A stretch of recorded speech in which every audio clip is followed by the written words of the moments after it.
Yo soy la vid, vosotros los sarmientos, dice el Señor. Los sarmientos que están unidos a la vid forman parte de ella, ¿verdad? A no ser, como no son necesarios, si estorban para producir más producción, dar más uva, o si están secos, pues se podan, ¿verdad? Se podan. Pero los sarmientos tienen valor en cuanto están unidos a la vid. Y el Señor dice esto a sus discípulos, no los dice a los del mundo, a los que no han escuchado su palabra, a los que no le conocen, a los que no han creído en Él. Porque realmente la situación del hombre que no conoce a Dios por medio de Cristo, que no ha alcanzado el conocimiento de la verdad, es la de espino, no sarmiento unido a la vid, sino la de espino. Y dice el Señor, ¿acaso se recogen uvas de los espinos? Pero el Señor es poderoso para transformar nuestras vidas estériles. Separados de Él no tenemos vida espiritual, no tenemos vida sobrenatural, no podemos hacer nada en el Espíritu y no tenemos vida eterna. Y unidos a Él, injertados en Él, por esa operación admirable que Él realiza, con nuestra colaboración, porque el Padre, que es el viñador, el labrador, lo que hace es operar esta transformación en nosotros, unirnos a Cristo, injertarnos en Él como nuestra cepa, como nuestro tronco, de donde recibimos la savia, la vida, el alimento, y puede fluir por nosotros. Lo recibimos, es don, viene de Él, es Cristo nuestra vida. Pues hace esta operación ¿en quiénes? En quienes creen en Jesucristo, y por tanto la fe lleva a obras. Hay conversión, hay obediencia al Señor, hay escucha de su palabra, están los sacramentos, está el bautismo, en primer lugar, y recibimos la vida divina que nos comunica Dios por medio de Jesucristo. No hay otra fuente, no hay otro que nos pueda comunicar la vida de Dios, sino Jesucristo, el Señor y nuestro Salvador. Lo dice San Juan también en su primera carta. Este es su mandamiento, que creamos en el nombre de su Hijo Jesucristo. Que creamos en el nombre de su Hijo Jesucristo, por medio de Cristo, unidos a Él, permaneciendo en Él. Sus palabras permaneciendo en nosotros, porque las guardamos, las obedecemos, tenemos su vida. Esa operación espiritual se realiza en nosotros, se comunica, recibimos su vida divina. ¿Por qué? Porque estamos unidos a aquel que es la vida. Recordamos como en el Edén, en el centro del jardín, había dos árboles. Dos. Y uno era el árbol de la vida. De la vida. Y el acceso a ese árbol quedó vedado para el hombre después del pecado. ¿Por qué? Porque probó el fruto del árbol que condujo a la muerte, aquel que Dios había prohibido comer de su fruto. Y así el hombre, separado de la vida y produciendo frutos de muerte, quedó, como decíamos antes, como espino. ¿Y qué da el espino? Pues pinchos, algo que hace daño. Nos hacemos daño a nosotros mismos, nos hacemos daño unos a otros y no podemos dar gloria a Dios. Porque el plan de Dios no es solo que recibamos vida, injertarnos nuevamente en el árbol de la vida, que apareció en el mundo por medio de Cristo, abrazando la cruz. Allí retoñó, allí floreció el árbol de la vida para que comamos de sus frutos e injertados en Él, unidos a Él, negándonos a nosotros mismos, convirtiéndonos y tomando nuestra cruz cada día, unidos a Cristo en su pasión y en su muerte, en una muerte semejante a la suya, dice San Pablo, ahora una muerte al pecado, tengamos una vida como es la suya, recibamos esa vida divina del árbol de la vida, de Jesucristo. Pero no solo, esto no es el plan de Dios. Dios quiere que tengamos vida, Dios quiere injertarnos gratuitamente a los que estábamos separados, camino de la muerte, como leña seca que solo sirve para quemarla. Y esto nos está hablando claramente. Y no solo eso, esa leña seca cortada, sino cualquier sarmiento que no produce fruto, dice que es cortado y se seca y se echa al fuego. Luego podemos perder la vida que recibimos. Podemos estar en Cristo, convertirnos, ser bautizados, recibir su vida y perderla. No permanecer en Cristo y ser cortados. Y también, por tanto, nuestro final ser, pues, ese desastre que amenaza a la humanidad, que no cree en Jesucristo y que no permanece en la vida.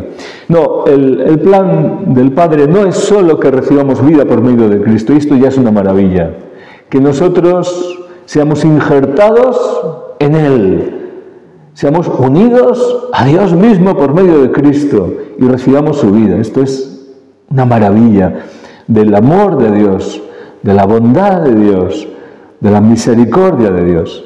Su plan es mucho mayor. Su plan no solo es primero recibir vida, estar vivos, gloria a Dios, pero hay dos cosas más que nos está diciendo aquí la palabra de Dios, que Dios quiere hacer. La segunda es que demos fruto porque una rama no se injerta en un árbol para decorar, se injerta para que produzca fruto. La vida que recibe pueda desarrollarse hasta que dé el fruto que se espera, ¿verdad? Luego, el plan de Dios significa que nosotros, si estamos vivos en Cristo, podamos producir el fruto que el Señor espera. Nos lo ha dicho también San Juan en su primera carta.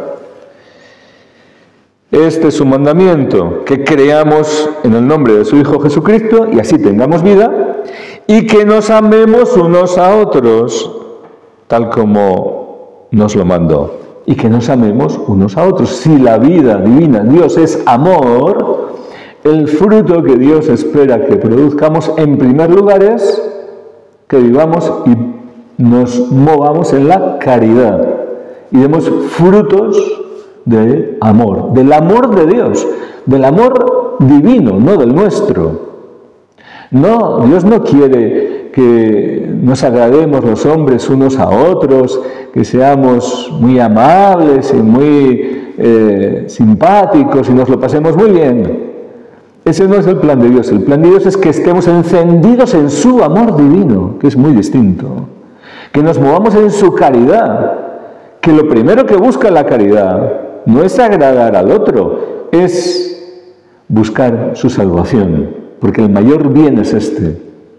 Y a veces es necesario que por buscar el mayor bien, por amar de verdad, que es buscar la salvación, digamos o hagamos algo que no agrada a los demás, pero sí agrada a Dios, porque además hay que amar a Dios y obedecer a Dios, por tanto, antes que a los hombres y sobre todas las cosas. Este fruto que el Señor desea en nosotros si tenemos su vida, implica también que nuestra oración, unidos a Cristo, vivos en Él, injertados en Él, nuestra oración tenga poder. Este es el plan de Dios. Si permanecéis en mí y mis palabras permanecen en vosotros, si estamos unidos a Cristo, si vivimos en Él, pedid lo que deseéis y se realizará. Dios quiere que demos el fruto de su naturaleza. Igual que una rama que es injertada en un manzano es para producir manzanas, si estamos injertados en Cristo es para producir los frutos de Cristo. para manifestarse en nosotros, sí, su caridad, pero también su poder y hacer las obras de Cristo y aún mayores, como Él nos dijo.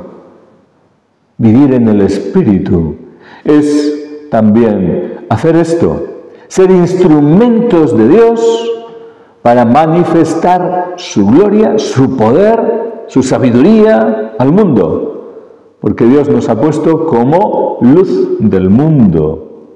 Y nuestra oración, en primer lugar, es ese servicio que hacemos también por la salvación del mundo y para que se manifieste la voluntad de Dios. Hágase, Señor, hágase, Padre, tu voluntad, aquí, en la tierra, en medio de toda la rebeldía y el rechazo a tu voluntad que hay aquí. Aquí se cumpla tu voluntad, como se ejecuta en los cielos perfectamente, donde está todo en orden bajo el gobierno de Dios. Que aquí venga tu reino, tu gobierno. Y esto lo pedimos para que se realice. Nuestra oración en Cristo tiene poder si estamos en Él, si permanecemos en Él, para dar frutos de la calidad del tipo de la vida de Dios. Pero este no es el final todavía, sino que Dios tiene este plan de que vivamos, revivamos, injertados en Él, unidos a Él, de que demos fruto y vivamos y nos movamos y actuemos en su caridad y demos fruto del poder de Dios y nuestra oración tenga poder para algo. El final de todo esto, el final del plan de Dios, es este. Con esto recibe gloria mi Padre, con que deis fruto abundante. Así seréis discípulos míos. El final de toda esta operación que Dios realiza en nosotros, con nuestra colaboración, repito, con nuestra libertad, queriendo, deseando que Dios nos vivifique, que Dios haga esto, que Dios nos transforme y no seamos espinos secos, dando solo pinchos, sino que seamos podados, transformados, purificados, injertados, unidos a Él, y ahora hagamos su voluntad y demos el fruto que Él espera. El final de todo esto es que demos gloria al Padre, que demos gloria a Dios, que nuestra vida sirva al Señor y le dé gloria. No, el fin de nuestra vida no es que nos alegremos con estas cosas simplemente como que ya he conseguido algo, ya tengo algo. Si fuese eso sería vanagloria y lo perderíamos, porque estaríamos separándonos de Cristo. La gloria para aquel de quien procede todo bien, todo don perfecto, para Jesucristo. La gloria para aquel que nos comunica su vida por gracia, que nos ha rescatado y trasladado de las tinieblas a su luz admirable, para aquel que ha tenido misericordia de nosotros, para aquel que es tan bueno, para aquel para quien deben ser los frutos, porque Él es el dueño de la vid, para aquel que nos ha elegido de antemano para que seamos santos, santificados por Él, moviéndonos en su vida, para ser instrumentos de su alabanza, es decir, para su gloria. Solo así podemos dar gloria a Dios. Lo que el hombre carnal no podía hacer, no puede dar fruto de la calidad de la vida divina. No puede dar gloria a Dios.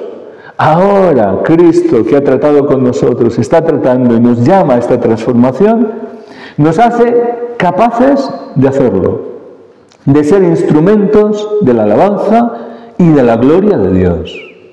¡Qué maravilla! ¡Qué dignidad! Y qué grandioso es que nosotros podamos dar gloria a nuestro Creador. Para eso Él nos ha capacitado, vivificado y nos ha dado su mismo Espíritu, su vida divina, por medio de Cristo que nos ha unido a Él, para que permanezcamos en Él y demos fruto y sea para Él toda la gloria.